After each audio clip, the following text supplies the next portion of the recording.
Howdy, everyone. Welcome to episode 2 of Isaac Likes Bikes. I am Isaac Cushenbery. What? And I am with Anyssa Hammond. Hi. And we are starting off episode 2. We just got done with episode 1 a while back ago, and it was really fun, so we're really excited for the second one. Yeah, like I mentioned last time, things are only going to get smoother from here on, so. Hopefully. No, that's the plan. It's going to happen. I don't know. I'm involved with this podcast. I don't know if smooth is our thing. But yeah, I guess let's start off. We don't really have a big intro today. It's just us, like usual. And then I guess let's start off with our bike banter. Oh, yeah. It is trainer season. We did do a couple videos over trainers for Merchant Cycles. Again, we're not speaking for Merchant Cycles. These are our own thoughts. Yes.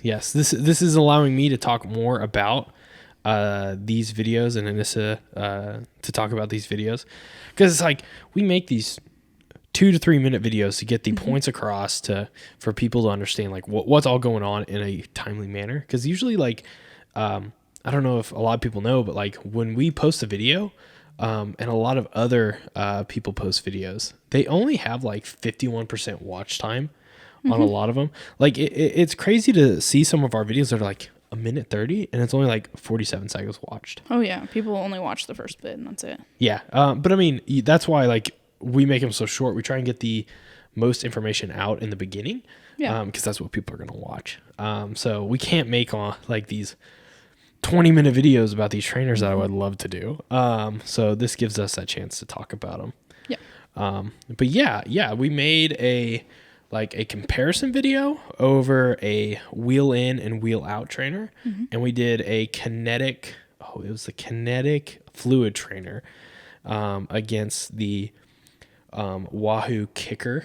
Was it Wahoo Kicker Core or Kicker? Kicker Core. Kicker Core. And it's like 2 drastic trainers.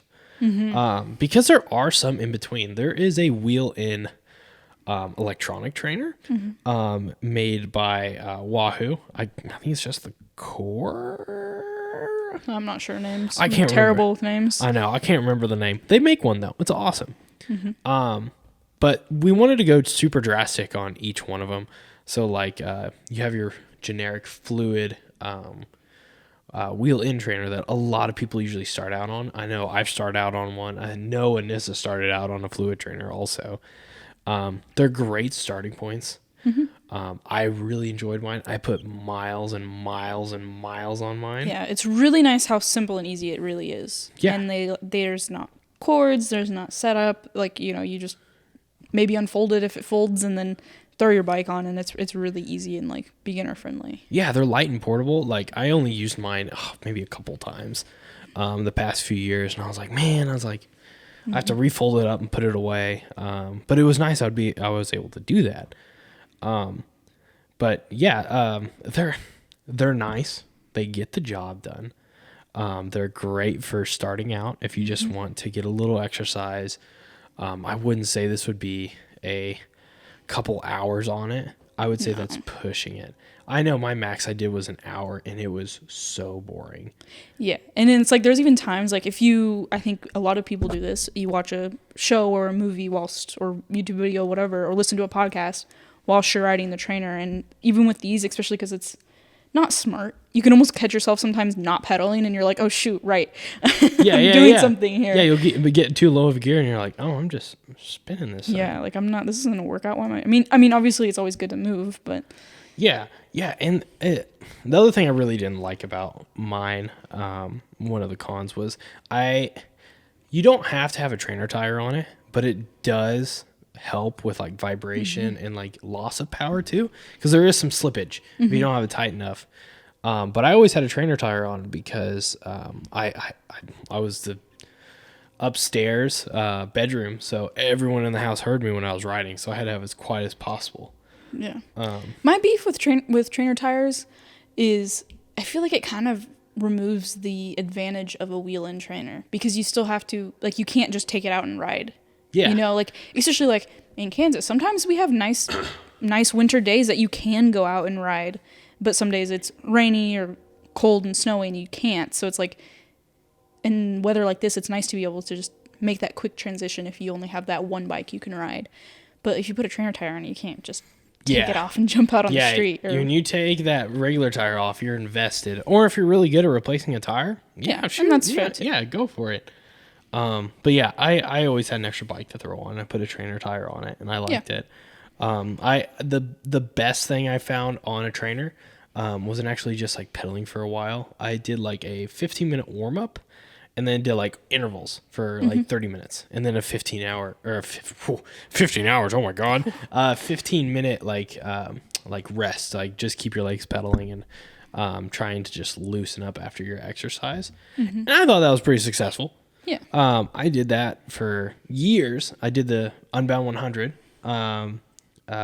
formerly known as DK, in 2017, and that's pretty much how I trained during the wintertime, and it worked out for me. But yeah. What are any extra thoughts on your experience with a fluid trainer? Yeah, I don't know. Like kind of just that. Like it was nice, but it was also kind of boring. But it was nice to be able to naturally control, like you said, like being able to do an interval. Like, okay, I'm gonna sprint now. Because like even when you're out on your bike normally, yeah, obviously you can control how fast you're going. But you know, if you hit a hill and you're screwed. You have to climb it. You know, I mean. Yeah. And so it is kind of nice in that aspect. Personally, just trainers in general, I love that you don't have to think about, oh, where am I going? Where, you know, okay, what am I going to wear? Do I have enough bottle? Like, you know, all of these things. Like, it's like, okay, you can just kind of jump on and ride. I mean, sure, maybe throw a pair of bibs on or whatever. But like, other than that, you're set to go. You don't have to think about where to go or how long. Like, am I going to be able to make it this many miles before I can turn back and come back another that many miles? Like, you can go on 10 minutes, 30 minutes, 7 hours, however long you want to, and you can go for it. And I love that. Yeah, I do too. I really like, especially in the wintertime, we get off at like 6, 7, and it's already dark. So it's like, it's nice to just go home and like, just still be able to ride. And I also like, I always catch up on like all my Netflix series and like any movies. I usually save till the wintertime so I can watch it on the trainer. Yeah. But yeah, fluid trainer is a great option for entry level people, or like entry level getting into that cycling. It's really fun. Or for the busy person again, because you can. And also, it's a good workout. Yes, like it can be a really good workout. Like you just jump on and you're like, man, I'm sweating already, and so that's nice. It's not a kind of build up like kind of thing. Like even like a treadmill, it's like you know. Yeah, and fluid trainers like there are other trainers like a magnet and wind and oh gosh, I think there's another one that I'm missing, but those are okay. Fluid is the best one, so if you do have to pick them, always get fluid. This is my personal experience with it. Fluid has a nice curve to it. And I mentioned this a little bit in the video. It has a steady curve, so the more power you put into it, the more resistance you get, because that fluid will actually heat up and like will just make a nice easy curve. So there's no like magnet. It could be like you get to 15 miles an hour, and it just drops off. Like you just plateau. Do you want to explain a little bit better about like what a curve is, like kind of? Yeah. So like when you're putting down a bunch of power, it gives you just amount of resistance. So it's like you put more power down, it's going to be harder. It actually feels like that with that trainer. If that makes sense. There's probably better ways. I could draw it on a piece of paper. But yeah. So like when you put down more power, it gives you more resistance, so it feels harder. Yeah. And I really enjoy that with the fluid. It's very predictable. So when you do intervals, you can kind of like figure out which gear you need to be in and stuff like that. But yeah, that's kind of our thoughts about the fluid. And then on the drastic side is now we get to that wheel out electronic trainers. Oh yeah. Which we both own now. I recently just got one, so I'm pretty new to it, but yeah, and they're game changer. Like I can't stress this enough to people is they are a game changer in indoor cycling. Absolutely love mine. It makes it fun. Like it really does.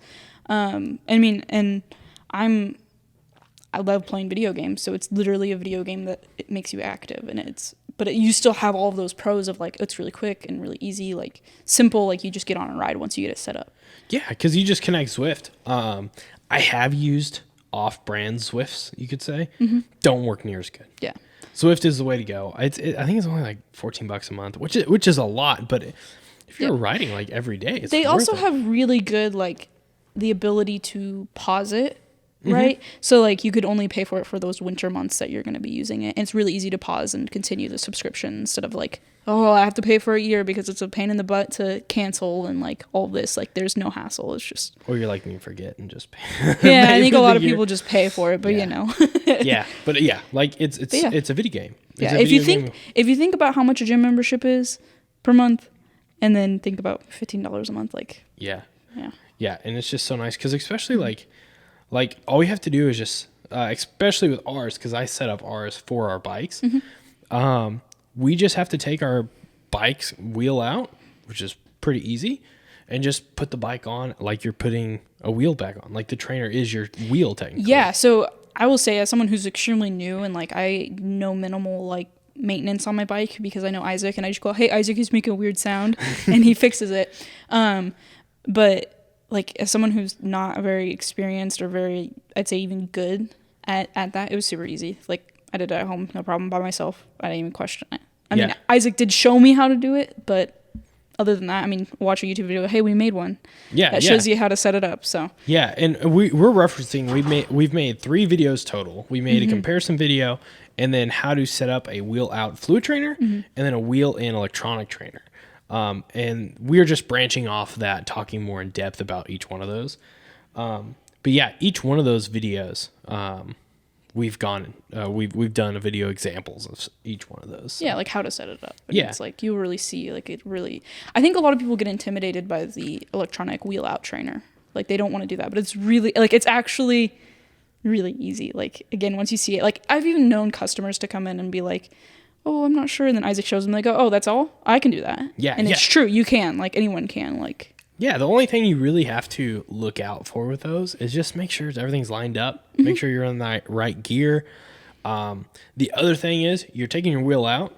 So if you do have hydraulic brakes, make sure you put something between those pads. Usually if someone buys one from us, it sometimes comes with a kit. But I'll just give them like a brake pad spacer so they can just...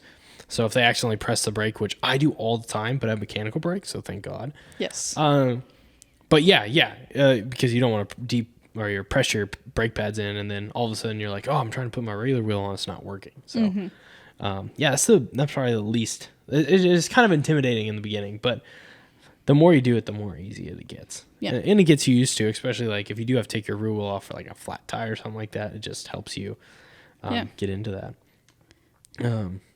It's also just so much more like real feeling. I mean, obviously because you have Zwift that can simulate those hills for you and, you know, things like that. Like you can really change that resistance. It's pretty awesome that it can feel real, but you're like sitting in your living room or whatever.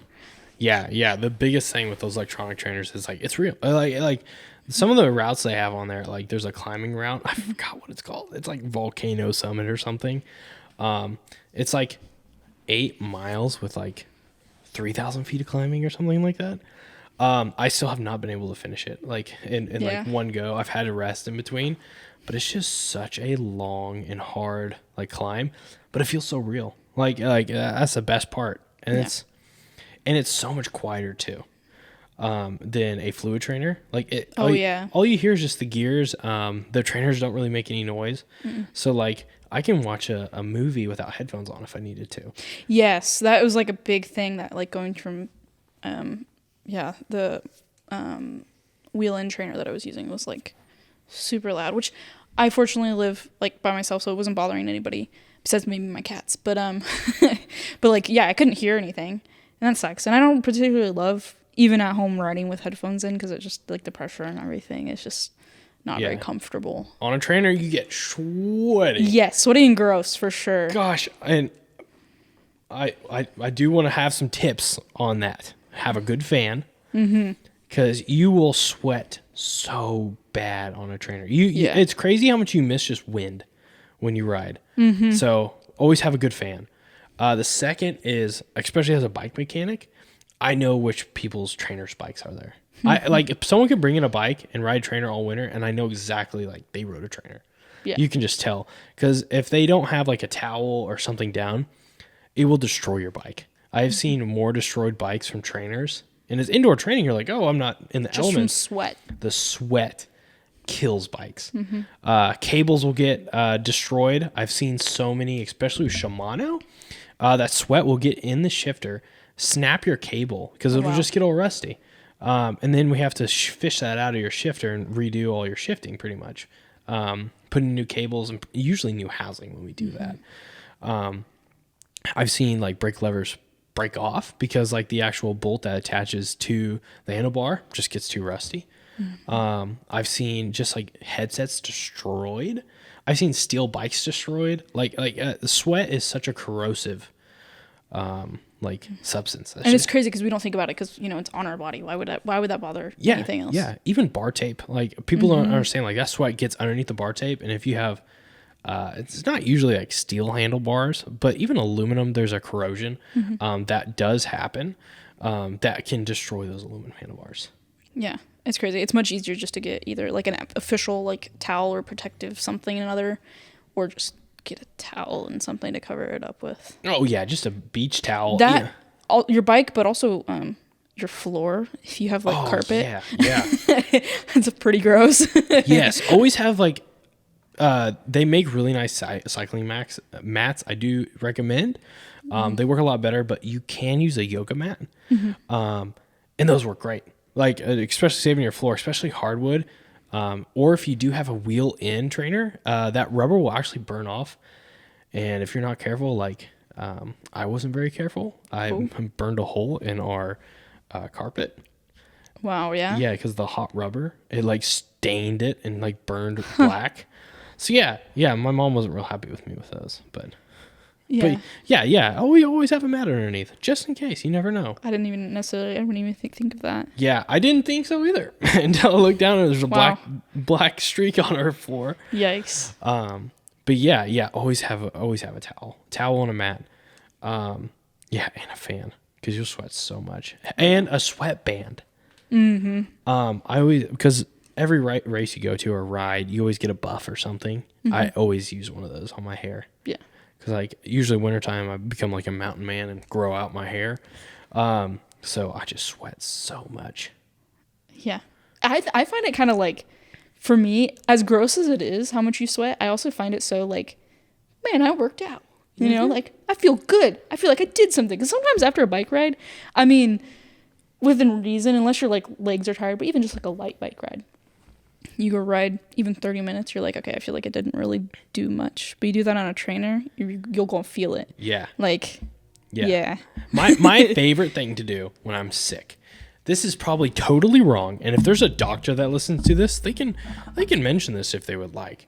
Like, I don't know if it's right, but I will, if I'm sick, I won't use a fan. I'll put on a hoodie and sweatpants, and I'll just ride, and I'll sweat out, and like I'll just drink water and water. Like I will sweat so bad, like I'll just be stained in sweat.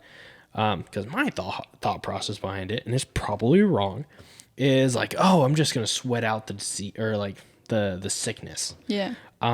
Which what usually happens, it usually works great, and I feel great the next day because it's like I've gotten all the toxins out. This is my thoughts, or I'll feel like shit. Yeah, it's like a gamble. Which one is it gonna be? Oh, I'll be dead. Yeah. I mean, that makes sense to the degree. Like I've heard a lot of people like will lay in bed or on the couch with like a heated blanket and turned up as much as possible, and then you wake up and you're like, especially if you have like a fever. Like I did this during COVID. I didn't work for shit. Yeah, COVID's built different. God, I don't know if it. I don't know if it helped at all. But man, I hurt because I was sore from the trainer, and then I'm sore from the body aches. Yeah, especially I was just laying in bed like, oh my god, that was such a stupid idea. Oh no. I got a good workout in. Why not? Yeah.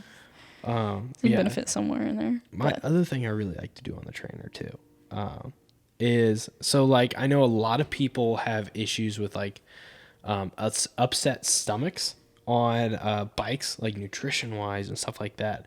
Wintertime is a great time to test out your nutrition because you're still working out on the bike, so you're putting in an effort to see what your gut will actually do.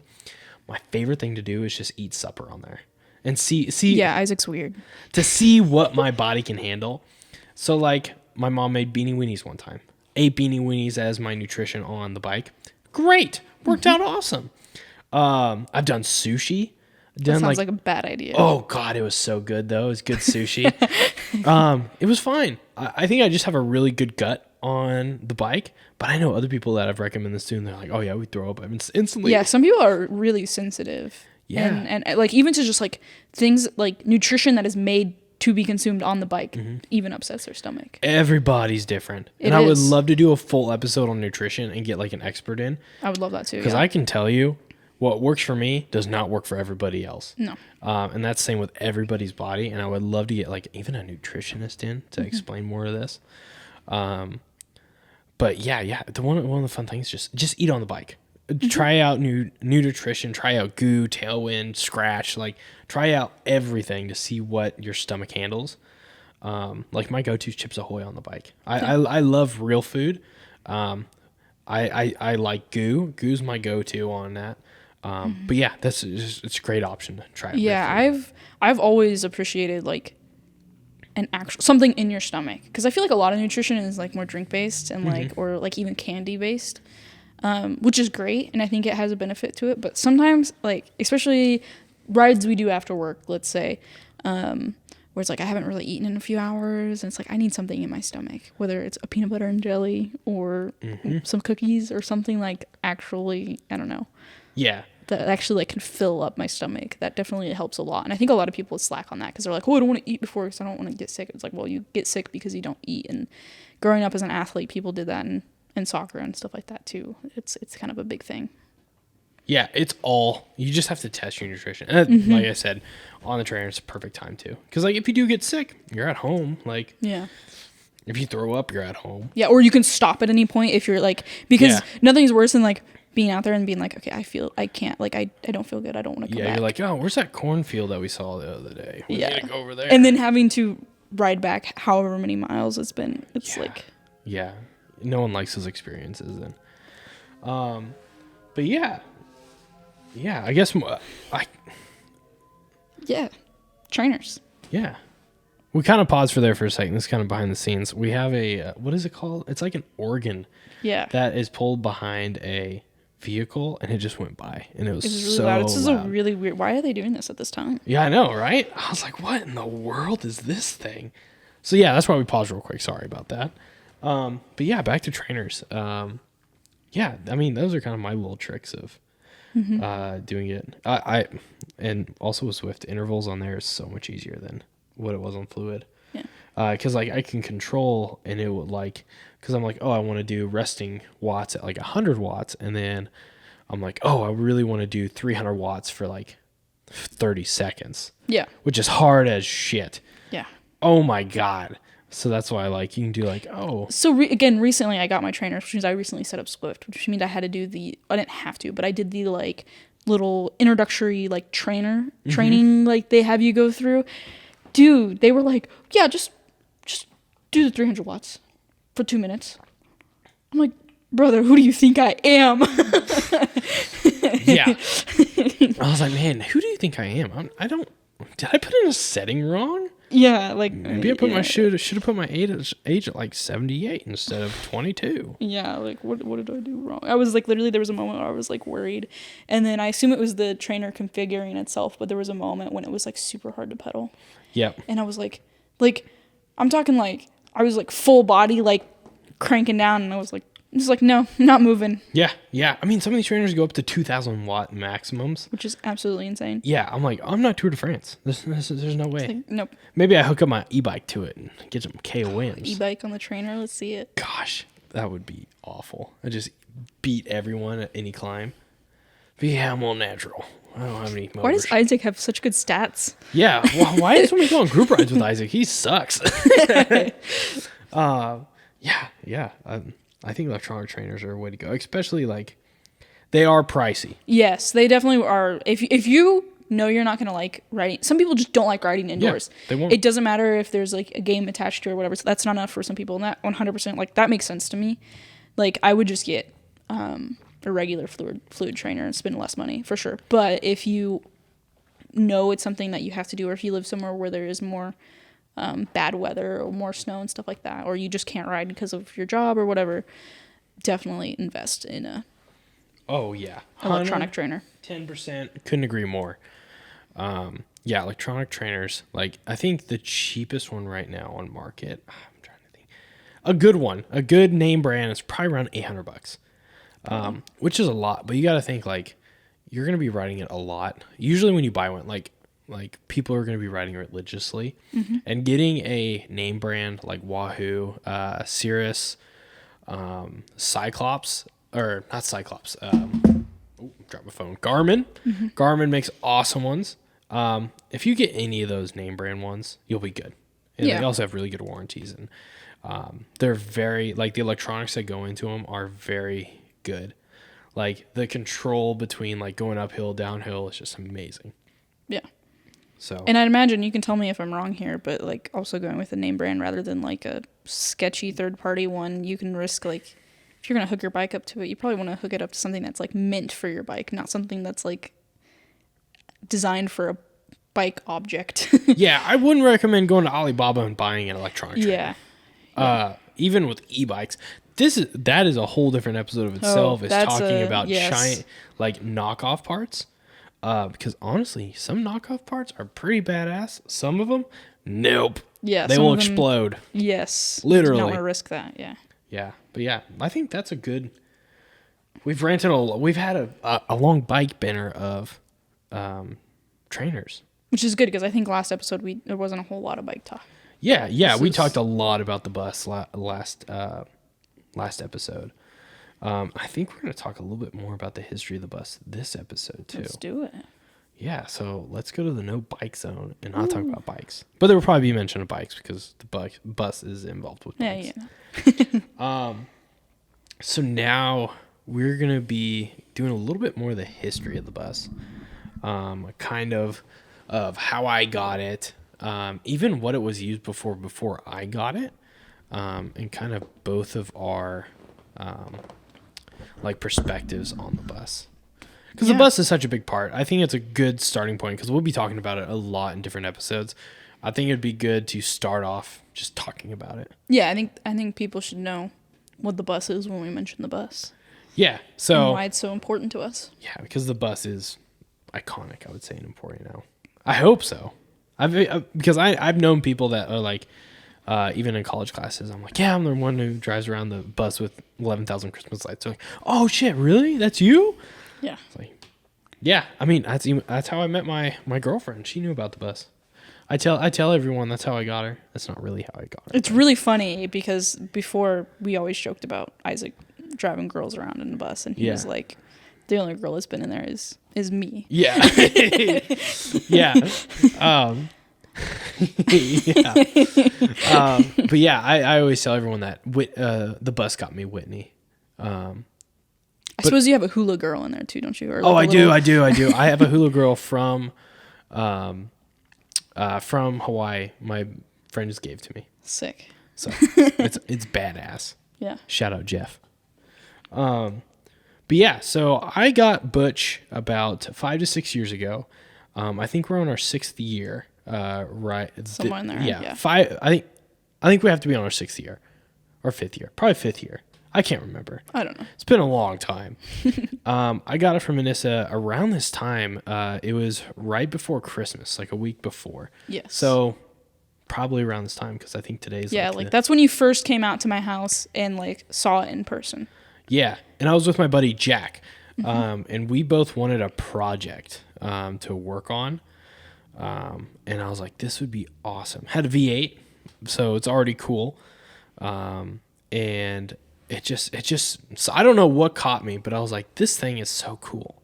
Yeah. I was like, man, I've always wanted a bus. And I look back, I'm like, I'm so glad. I was like, yeah, let's do it. 100%. Yeah. So the story of it is, I kind of mentioned it in the last episode, but my parents got it when I was probably about in 1st grade, give or take, as just a transportation vehicle really for my mom did daycare at the time, so there were several kids at the house that we'd take to school, but also to things such as the Christmas parade, which I vividly remember sitting in the back of it and watching the Christmas parade. But yeah, and so we used it for a few years. But then eventually it kind of just sat and ended up sitting in our driveway and kind of just becoming a place for storage. Because I know whenever you got it, it was packed full of stuff, which you can get into. But yeah, and then it became late high school years, give or take. And my parents were like, yeah, it's just taking up room. It's been sitting for maybe about 10 years at this point, and it just, like, we don't need it anymore. And so my mom was like, oh, I want to sell it, but it's not really worth it, because she was like, I don't want to clean it out, because again, there's a whole bunch of stuff in there, but like, whatever, right? And so she was like, well, if we can find someone that wants to take it, I'm not dealing with it, but they can take it. And I just happened to be like, mention it, I don't know, probably in class or something, and then I was just like, hey, Isaac, you like cars, do you want this thing? And then you came over and looked at it with my dad and Jack, and I remember first seeing it, and I'm almost positive high school. You did a video in class, and it was in the background. Yeah, probably. And I was like, that thing's cool. Yeah. And that was the first mention of it. We did this weird, like, collage assignment in After Effects, and we had to, like, take pictures of, like, 100 different objects and textures and, like, combine them together. Mm-hmm. And I remember being so, like, my brain did not comprehend this project. Looking back, I'm like, what the heck was I doing? But I had taken pictures of the bus and, like, the tail lights on it and stuff like that. And I think maybe that was what it was. I don't know. I just remember it. She's mentioned it. I was like, oh, that'd be so cool to have a bus. And then me and Jack went over. My dad came over. He's awesome. He knows everything about vehicles possible. Like, if I do any project with a motor or that rolls, he helps me with it. So we went and looked at it, and it has a Chevy 350, and it has a turbo 350 transmission. It's old school hydro boost. Like, it's old school. It's from 79. Mm-hmm. Took a look at it, put the key in. Like, it had like electronics work, like lights turned on and everything, blinkers worked. And then we're like, okay, it's been sitting for like 10 years. So we took all the spark plugs out. We put diesel fuel in each one of the cylinders, and just let it sit. And then me and Jack went by a few days later, and we turned the engine over. So we just put a like a big old breaker bar on the crank bolt and just turned it over, and it turned over great. Like, smooth. I very vividly remember you guys working on the bus. It was probably both Christmas Eve and Christmas Day, but I remember leaving my house to go to my grandparents, and I, like, went out there, and it was probably relatively, like, early in the morning, 10 o'clock or so, and I was, like, out there, and you guys were working on the bus. I was like, what are you doing? Like, it's Christmas Eve, and you were, like, working on the bus. I had priorities back then. And I vividly remember being like, okay, don't burn the house down. We're going to Christmas. Yep. And I spent hours out there working on it, like, getting it ready. And then after we got it broken free, it turned over. Dad came over, checked oil, had oil in it, no water in it, so that was a good sign. And I tried to get it started. Me and Jack tried to get it started together, and we just didn't have enough experience. So I bet we spent an hour trying to get it started, and we couldn't do it. Dad comes over 5 minutes, bam, starts right up. And I'm like, oh my God, how did you do this? So it runs. And we're like, oh my gosh, put it in gear. It goes in gear. It shifts nice. So we moved it about 2 feet. And I was like, oh my gosh, it's going to work. And then we notice, I know her dad mentioned the brakes locked up really bad. And that's the issue that, like, they really left it there. Yeah. And yeah, 100% the brakes lock up. They do not make you move. So we had to figure out that situation. And I don't think we even figured it out. We just honestly didn't press brakes because we moved it. It may have not been the best idea, but we did drive it to a different location. And it was like 20 miles away, and it did it totally fine. Good. The brakes did lock up halfway there, and we had to get out and, like, unlock it and, like, let out some brake fluid, but it did work. And that was, like, the time I was like, oh my gosh, like, that's gonna work. And I was like a junior in high school, so I was pretty broke too. Mm-hmm. So, and I didn't realize how much money I'd be putting into this thing, but it's all worth it. But yeah, we get it to the new location, we clean it all out, and there was tons of stuff in there. And it wasn't like junk or anything. It was like board games and Yeah. So yeah, my mom used to own a thrift store, and during that time, like leaving it, she kind of just collected some of the stuff. She was like, "Oh, this is cool. We got to take this," and that kind of thing. And then different garage sales of finding stuff. Like I think there's probably boxes of books and stuff like that in there. And camping stuff, I'm sure. And some of the stuff I saved. Like there was cast iron skillets that's still in there. I had a bowling ball in there for a while. The reason I took it out is I pressed on the brakes one day and it rolled up to the front and slammed on the gas. And I was like, oh, this may not be the safest thing to have. But yeah, we cleaned it all out. And we tore the flooring out, all the fabric, or like all the carpet, cleaned everything. The seats that were in there, right? They were still in there when you got it? Yeah, the seats were still in there, the bus seats. We took those out because I knew I didn't really want to keep those. Yeah. I only kept a couple of things. I think I kept one of the driver's seat, and then the passenger seat I moved to the side. That's pretty much because the passenger seat. Okay, now the passenger seat is iconic in my eyes. Mm-hmm. It was this blue like car seat, like. It was cool. It was cool, but it was the only seat that didn't have a seatbelt. So the way this bus was set up is kind of set up like a party bus. The seats actually faced inwards, and the backs were along the sides. And there was a little place you could screw in a table in the middle. So that was kind of the appeal with my parents and having kids. We could sit at this table at the park or whatever. But this blue passenger seat was my dad's seat or my mom's if he was driving, but it was my dad's seat because it was the only one without a seatbelt, so we weren't allowed to sit in it. So it was like this iconic thing, and I remember you getting it. And at one point, I rode in that seat, and I was like, "Heck yeah!" It was like 7-year-old dream that I had like 10 years ago. Like yeah, I get to ride in this seat. Yep, and it was comfy seat. Kept in there for 2 or 3 years too. After that, but yeah, we ripped out everything.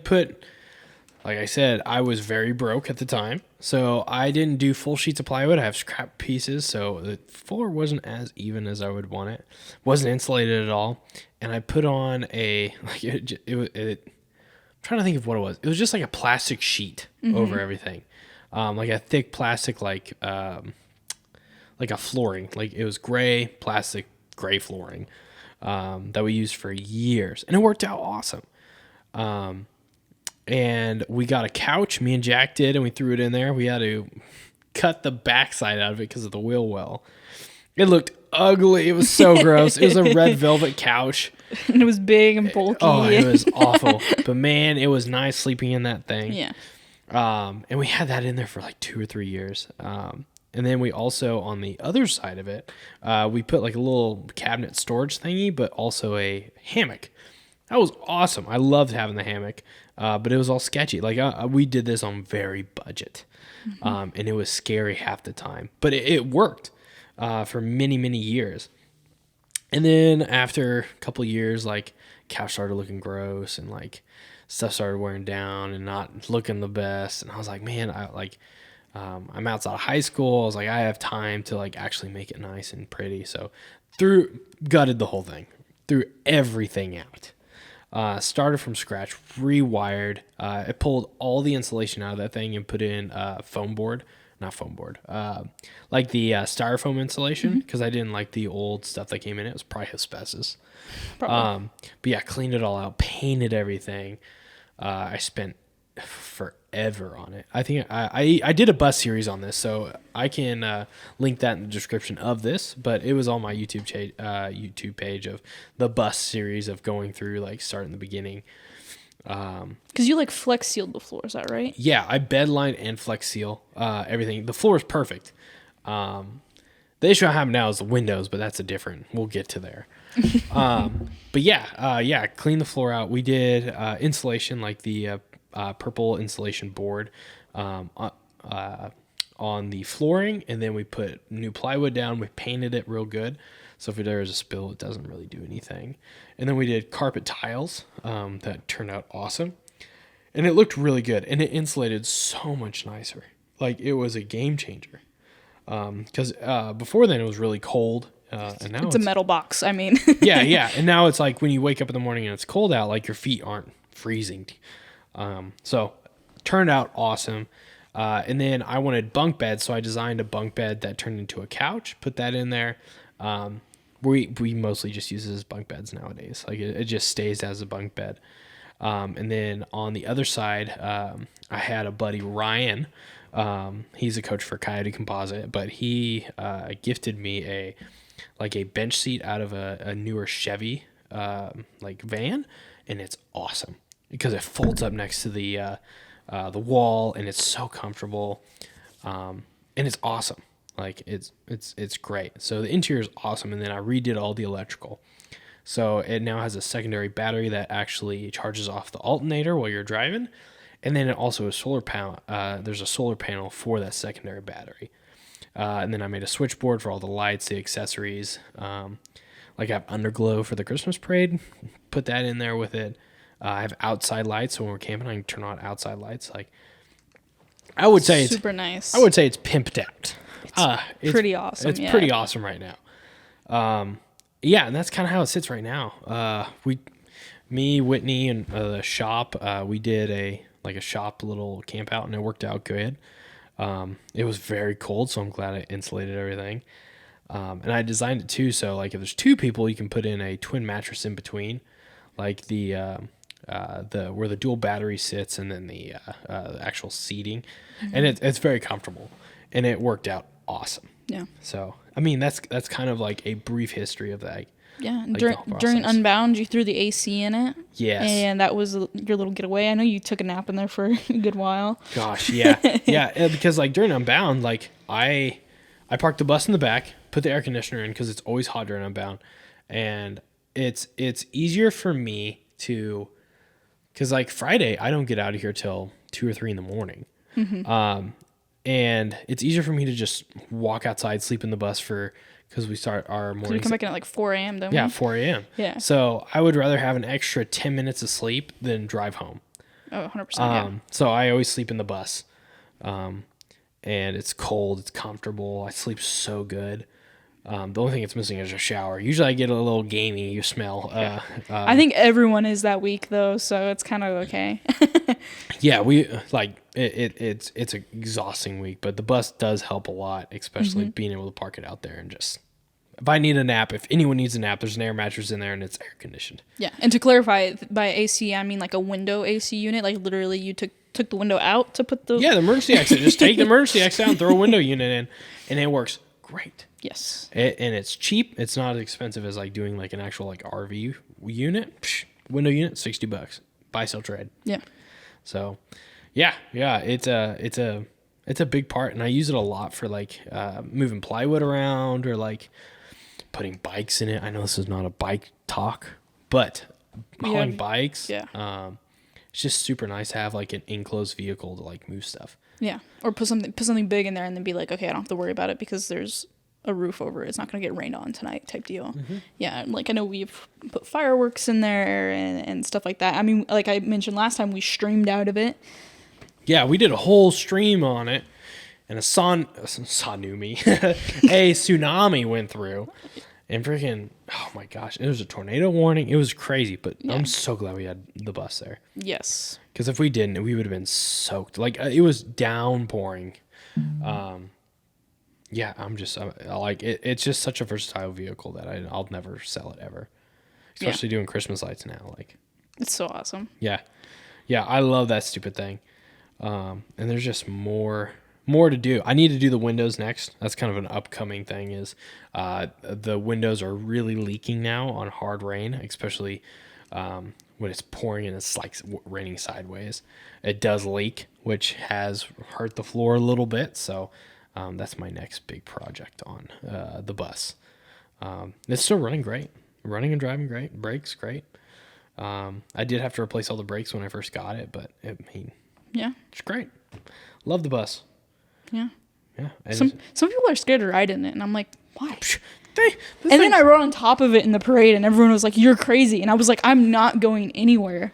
Yeah, I used a nice ratchet strap. I didn't even use a Harbor Freight ratchet strap. I used like a name brand. I was secure. It was perfect. I wasn't scared. I was in the bus.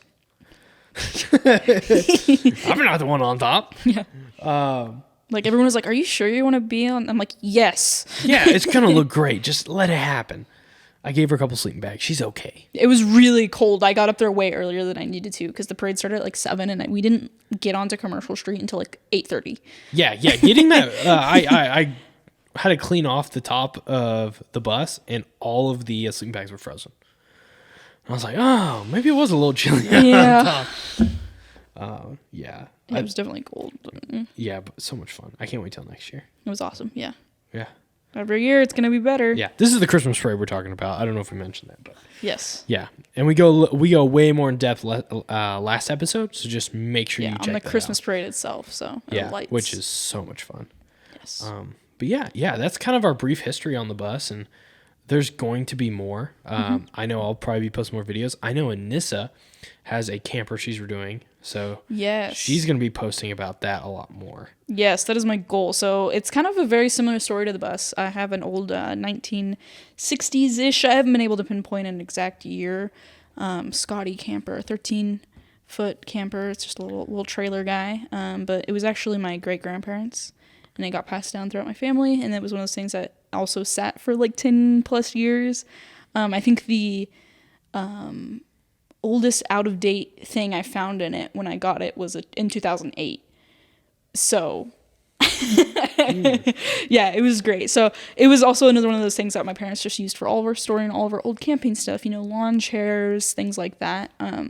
So I got to go through it, and it was like a big time capsule because I was like, oh, I remember this coloring book and all of this. But now my goal is to redo it, and obviously it had already leaked. It was just kind of a problem with the camper in this time period. It leaks in the roof, so it was leaking, which unfortunately ruined a lot of the stuff on the inside. But because there was so much stuff, it actually protected the rest of the camper from the rain. So essentially, a lot of it's pretty good except for the roof. So right now I've been redoing the roof, and I don't know what I'm doing, but I'm having a lot of fun doing it. That's the best part. Any of these projects, it's like, I don't know, but we'll see what happens. There's YouTube, so like I can figure it out. I'm definitely one of those people, like, I believe I can do anything with a good YouTube video. Oh, 100%. That's why we make the videos for the bike shop. Exactly. That's the whole reason. But yeah, I've been recording me kind of working on it and stuff, and I haven't gotten too far. But hopefully soon it'll be more and more, and I plan to post some videos and parts of me redoing my experience with my camper. So yeah, that's awesome. I'm excited to see it. I haven't seen it in person in a long time. Yeah. So say you haven't seen it since I've taken it. No, I haven't. Right? Yeah, you have to come out. Yeah, it's exciting because we both have our little projects of like kind of our like campers / like projects. Yeah.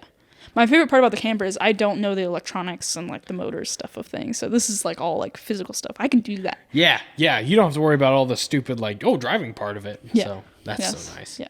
But yeah, and I love it. And I have some different ideas for kind of what I want to do with it, or like what journey I want to take it on. The problem, not really problem, but the thing about it is it's all original stuff. Mm-hmm. So it's really like